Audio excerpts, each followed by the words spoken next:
안녕하세요. 깍시 인사드립니다. 새해 2021년을 시작한 이래로 코스피가 최초로 3000포인트를 돌파하고 이렇게 아웃퍼폼에서 움직이다가 재차 이렇게 반등하나 싶더니 다시 그 3000포인트 밑으로 이렇게 떨어지는 모습을 좀 보여주고 있고요.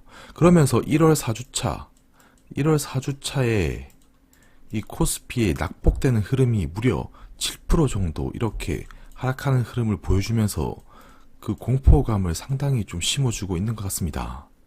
그렇다면 지금 증시가 이 계단식 하락의 시작이 되는 걸까? 사실상 그 개인들의 이 신용융자도 늘어가고 있었고, 이 고객, 그러니까 이 애탁금마저도 사상 최대치를 이루게 되면서 이 증시가 앞으로 이 상당히 아웃퍼폼, 그러니까 랠리를 펼칠 것이라 기대되는 이런 상황 속에서 가히 이번 조정은 상당한 이런 찬물을 끼얹었다고 좀 볼 수 있을 것 같은데요. 아무튼 이번 그 하락이 이 앞으로의 증시에 있어서 계단식 하락의 시작이 되는 것일까? 이 부분에 대해서 한번 좀 진단을 해보고 분석을 해보는 시간을 갖도록 하겠습니다. 오늘도 영상을 본격적으로 보시기 전에 구독은 공짜, 좋아요는 설레는 마음으로 알람 설정도 한번 해주시면 저 깍시에게 많은 도움이 될 것 같습니다. 그럼 시작하도록 할게요. 우선 원달러 반등과 함께 이 조정 국면의 시작이 좀 거세게 좀 이어지고 있는 게 사실입니다. 사실상 작년 11월부터 해가지고 코스피가 한 달 반이란 시간 동안 거의 조정도 없이 이렇게 급하게 랠리를 펼쳐왔던 걸 좀 볼 수가 있고요.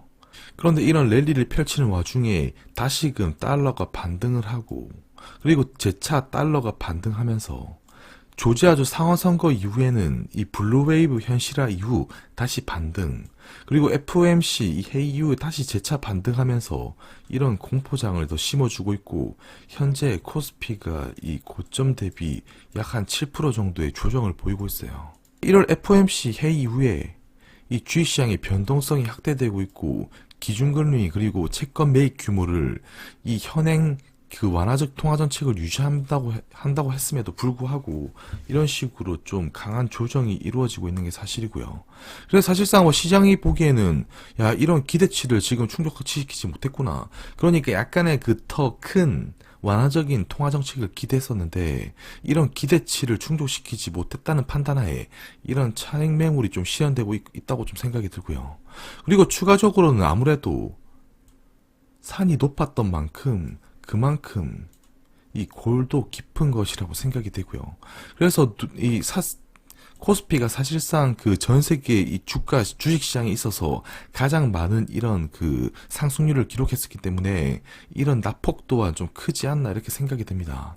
그런데 사실상 이런 그 낙폭 흐름 속은 그 상승 국면에서도 약간 그 5에서 10%의 이런 조정은 1년 동안 있어도 이 몇 번이나 사실상 발생한다는 사실이에요.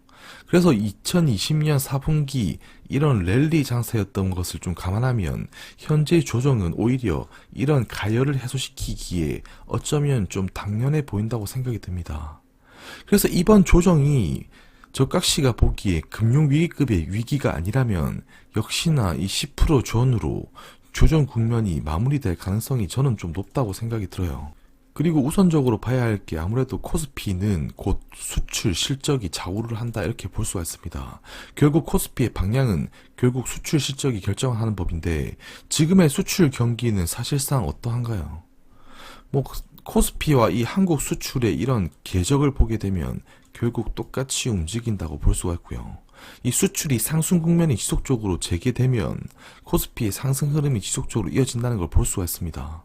그래서 이 달러와 강세를 추세적인 상승 기조, 그러니까 달러 강세에 따른 주식시장의 이런 조정을 추세적인 기조로 좀 보기는 힘들지 않나 생각이 들고, 그리고 2021년에 1월 1일부터 지금 20일까지의 이런 수출 실적을 보더라도 이 수출의 경우 전년 동기 대비 10.6% 증가, 수입의 경우에도 1.5% 증가하면서 여전히 수출과 수입의 이런 그 경제 추이가 이 견조함을 좀 볼 수가 있어요.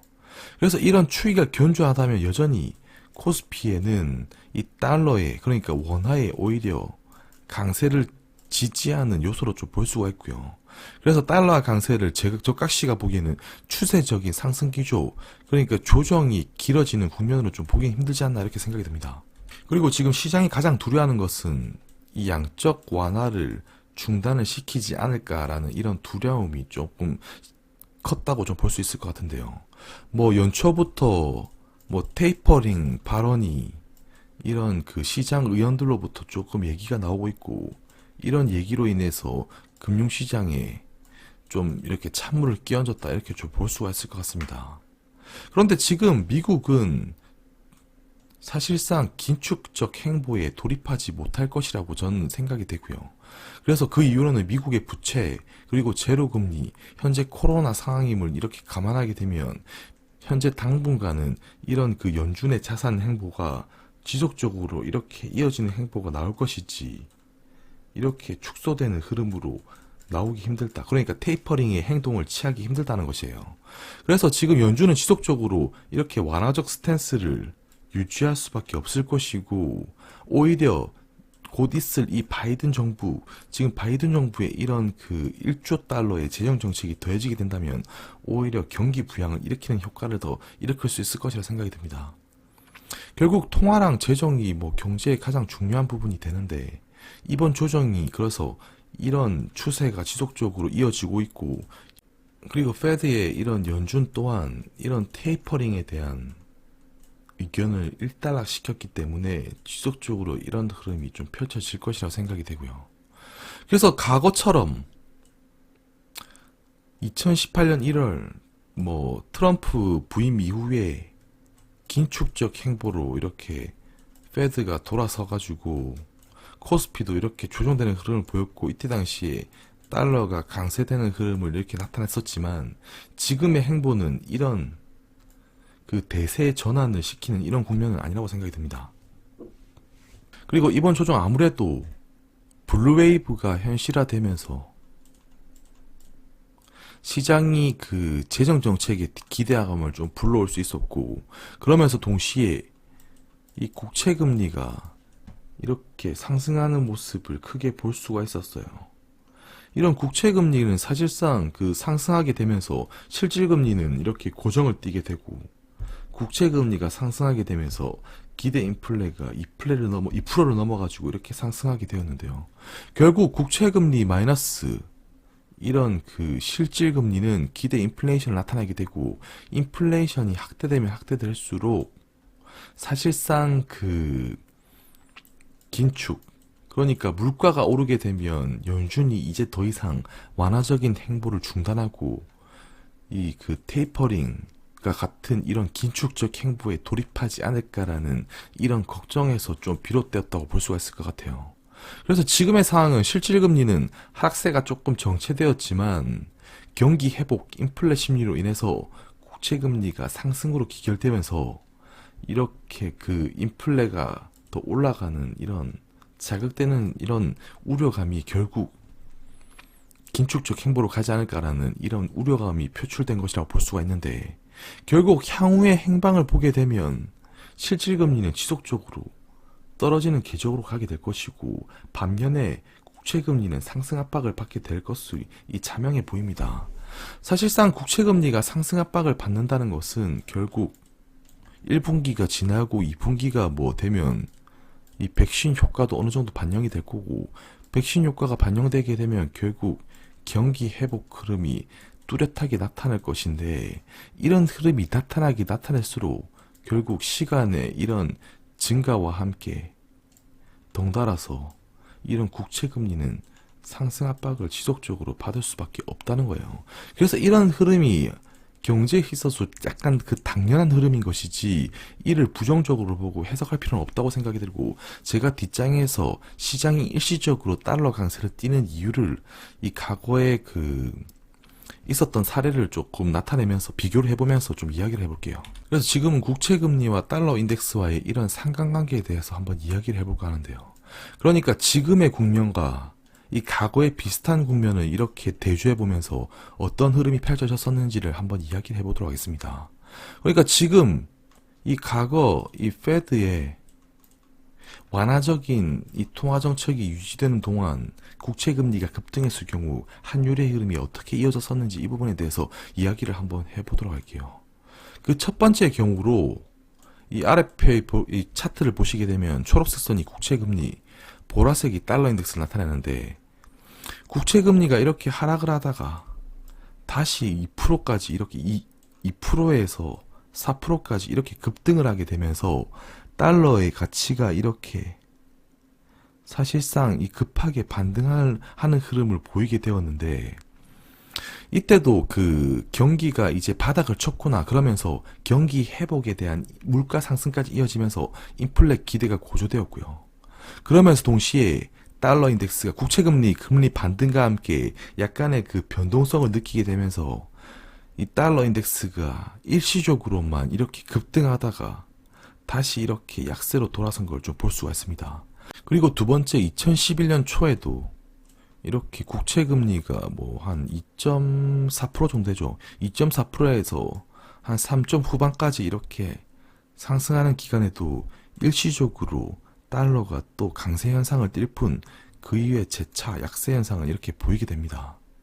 그리고 2013년 그 버냉키 연준 의장 이 그 당시 유명한 이 버냉키 쇼크라고 하는 이런 테이퍼링 가능성에 대해서 이 언급하게 되면서 역시나 이때 국채 금리가 이렇게 오르게 되고 달러는 일시적으로 강세 현상을 또 이렇게 보이게 되었지만 재차 이렇게 약세되는 흐름으로 나왔습니다.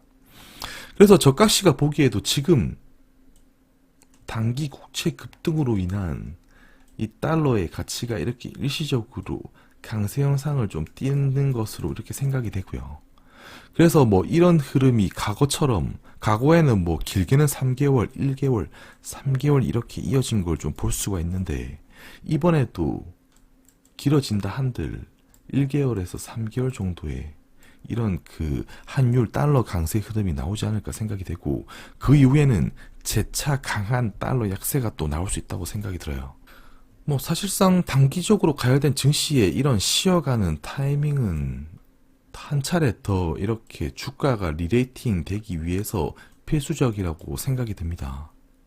연초 바이든발 이런 블루웨이브 현실화와 함께, 그러니까 상원까지 이렇게 민주당에서 장악하게 되면서 시장 금리가 좀 상승세를 더 좀 부추겨 받고 있고, 이런 국채 금리, 그러니까 시장 금리 상승을 빌미로 해서 전 세계 증시가 조정을 받고 있습니다. 그런데 사실상 이런 경기 회복과 물가 개선 기대감은 국채 금리 상승으로 이어지는 것이 당연한 경제의 이치라고 볼 수 있고요. 그래서 과거에도 그랬듯이 일시적인 국채 금리 상승이 안전자산에 기결되는 이런 현상을 일시적으로 보여주었지만,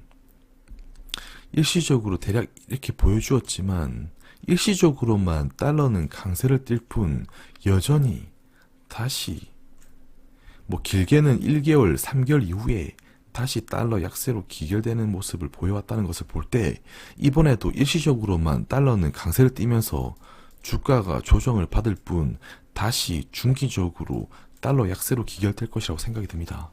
오늘 저 깍시가 준비한 영상은 여기까지고요. 오늘도 영상이 유익하셨다면 구독하기, 좋아요, 알람 설정까지 한번 부탁드리고 또 다음 시간에 인사를 드릴 수 있도록 하겠습니다. 감사합니다.